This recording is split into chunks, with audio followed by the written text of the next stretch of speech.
amazing!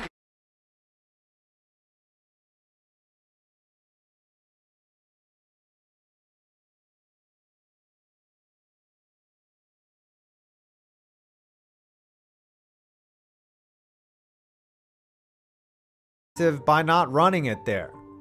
Ryan's words spell out an internal rift threatening to sabotage the Falcons. On offense, the Falcons are taking their time, but not grinding any clock. On defense, things are simply moving too fast, and they are also faced with a dilemma. The plan to run man defense has worked better than expected, but naturally there's a downside.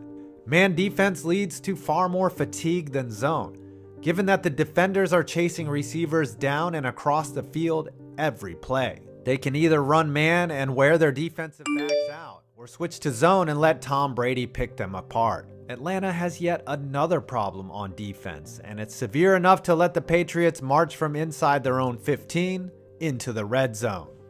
Their pass rush that had once pushed Brady off his spot is now giving him ample time to throw. The long drives have worn out their entire rotation of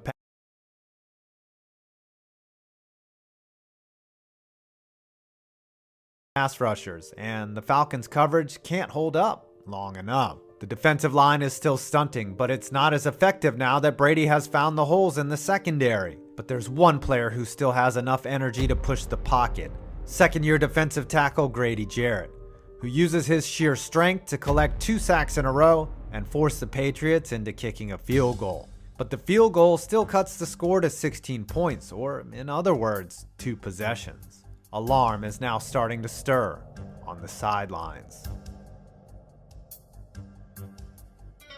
Let's go ahead to 8:30 left in the fourth quarter. Here's the situation. Atlanta has 3rd and 1 at their own 36-yard line. Kyle Shanahan has wisely run the ball on consecutive plays to start the drive, but inexplicably, Matt Ryan still snaps the ball with 9 seconds left on the play clock. In 4 instances,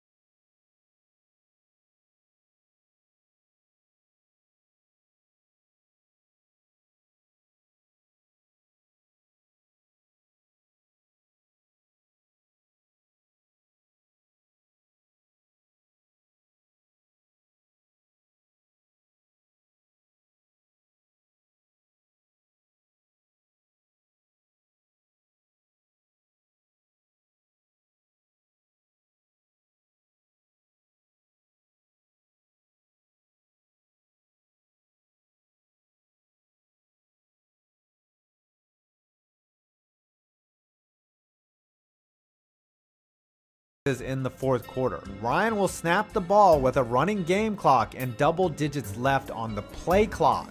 Even worse, Tevin Coleman is now injured, leaving them without one of the best third down backs in the game. Devonta Freeman is thrust back into the game and on 3rd down makes a mistake that changes history. "My mistake is a scar," Freeman will later say about what is going to happen next. 1 yard to go. Ryan is in the shotgun. For whatever reason, he snaps the ball with 15 seconds left on the play clock. Freeman's assignment is to chip the edge rusher and release for an easy check down. Instead, he whiffs on Dont'a Hightower, who gets to Ryan and pops the ball into the air. Patriots defensive tackle Alan Branch falls on it. Immediately after the game, Freeman would deny that chipping Hightower was his responsibility. Shanahan says the opposite, that Matt Ryan was expecting a block from his running back. Freeman later admits his fault. But the fact of the matter is, a run play on 3rd down would have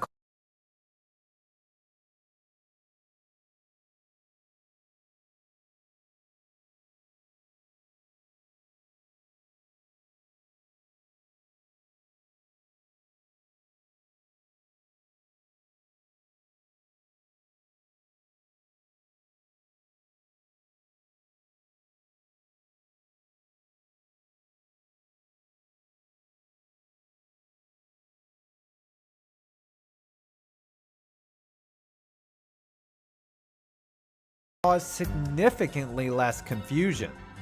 So why didn't the Falcons give the ball to Freeman? who averaged 6.8 yards per carry in the biggest game of his life. It's no surprise what happens when you give Tom Brady a short field. He completes 4 straight passes, and once again, Jalen Collins is burned for the touchdown. A 2-point conversion by James White makes it an 8-point game with 6 minutes remaining. The Falcons' offense, which has now turned anemic, if not totally self-destructive, has one last gasp of life in them.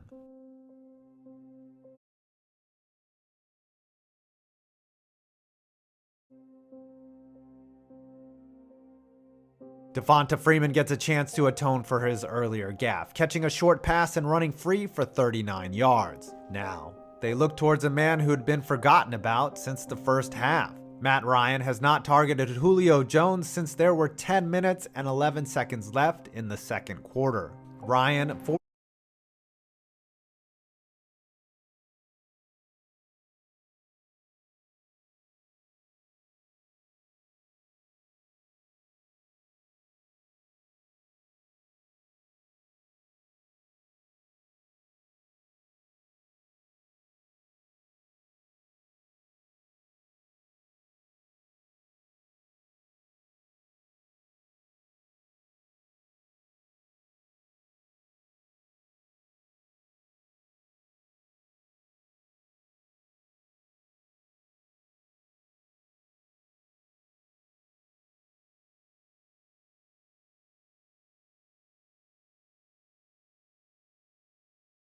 it to Jones, using the aggressive mindset that initially unlocked their offense.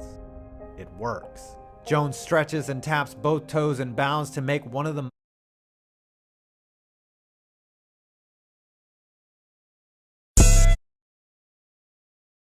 since the first half. Matt Ryan has not targeted Julio Jones since there were 10 minutes and 11 seconds left in the second quarter. Ryan forces it to Jones, using the aggressive mindset that initially unlocked their offense.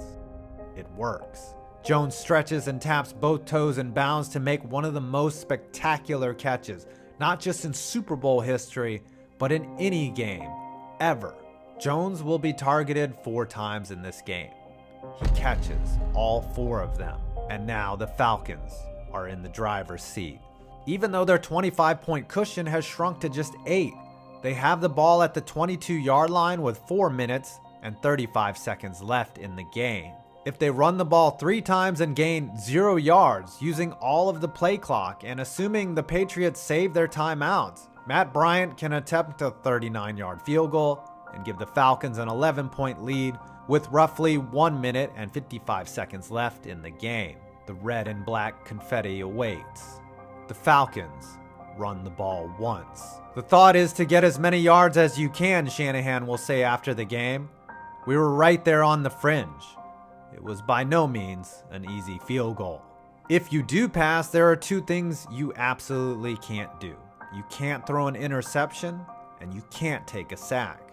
Matt Ryan did the latter, losing a calamitous 12 yards. The 39-yard field goal that Shanahan believes is by no means easy has now become a 52-yard field goal.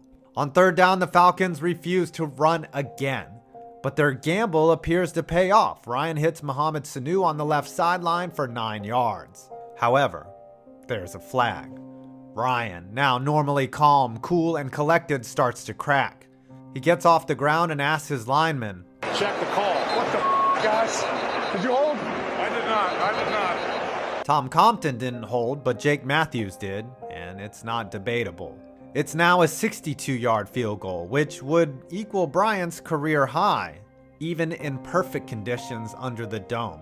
It's too much of a risk to try. If it's no good, the Patriots get the ball at the Falcons' 48-yard line. So you might as well throw and set up a reasonable field goal attempt. They finally make the right call. Ryan throws it, but it's out of the reach of Taylor Gabriel.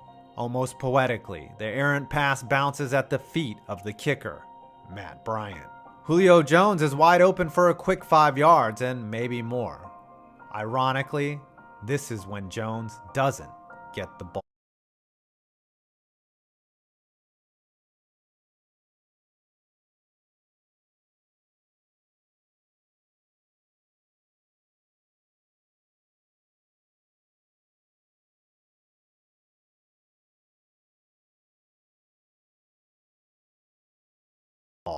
It's at this point the Atlanta Falcons have lost the Super Bowl.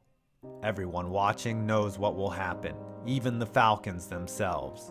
The whole world knows Tom Brady will lead the Patriots 91 yards down the field. It's just a matter of how. The defense exhausted, the offense confused, the sideline in disarray. The inevitable happens. 3rd and 10, Wentz off the corner. Pass is caught by Hogan. Can't get out of bounds. Strong tackle out of bounds. Coming up for a big play. Near sideline Mitchell. What a half he's had. Here's Edelman broken up, and the pass is no sign yet. That's incredible. It's amazing concentration by Julian Edelman to be able to make a play on that. The challenging ruling on the field with a completed pass. We'll review the play. The ball was resting on the arm of Ricardo Allen on 1st down. Brady underneath. Finds White. White down inside the 10. From the 8, Brady finds his man. Touchdown, James White.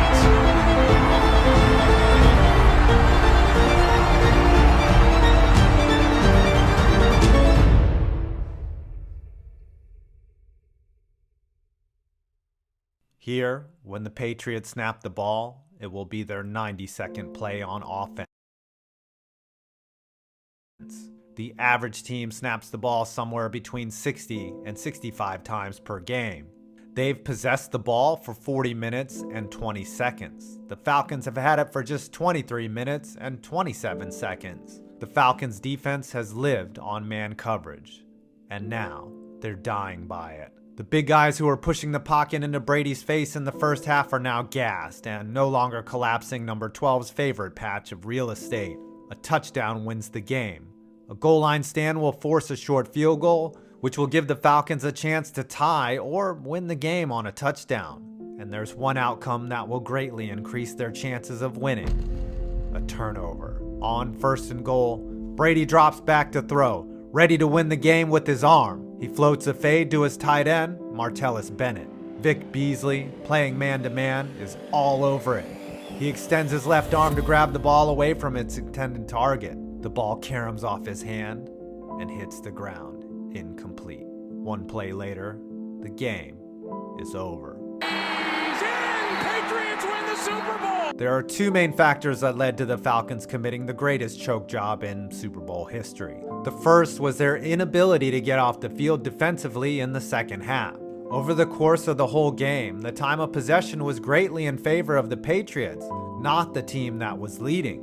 Even though the Patriots' offense was outgained by 1.6 yards per play by the Falcons' offense, they converted 50% of their third downs. Their short passing game also included plenty of crossing routes, which again forced Atlanta's defenders in man coverage to follow receivers across the field, tiring them out.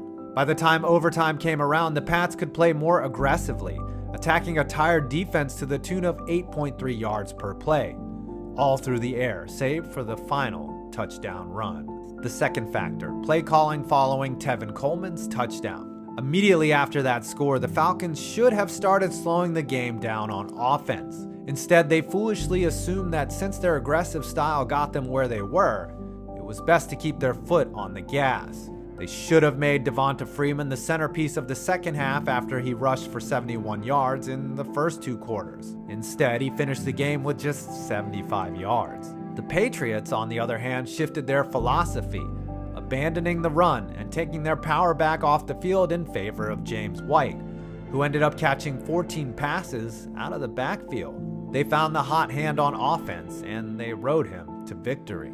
The Falcons called plays like they didn't trust their defense, the same defense that had held the Patriots to -4 points in the first half. Offensive philosophy is secondary to the game situations, something Kyle Shanahan failed to realize. Shanahan would repeat his failures as the 49ers head coach in Super Bowl 54, blowing a 10-point lead to the Chiefs. The Falcons can't be blamed for Tom Brady's second half greatness or a few bounces of the ball that went against him.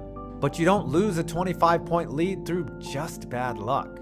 You can lose an 8-point lead or a tie ball game due to luck, but it was their own poor decision making that led them to the brink. Richard Smith was fired almost after the game. Shanahan left to go coach the 49ers. Quinn would spend 4.5 more seasons in Atlanta before he was fired after an 0-5 start in 2020, moving on to become the defensive coordinator of the Dallas Cowboys. Yeah. Both the franchise and the city of Atlanta may never recover from the loss. They say history is written by the winners. It was the losers who spun this tale of epic collapse. Well, I hope you enjoyed this video. A year ago, I asked what if the Falcons had just kneeled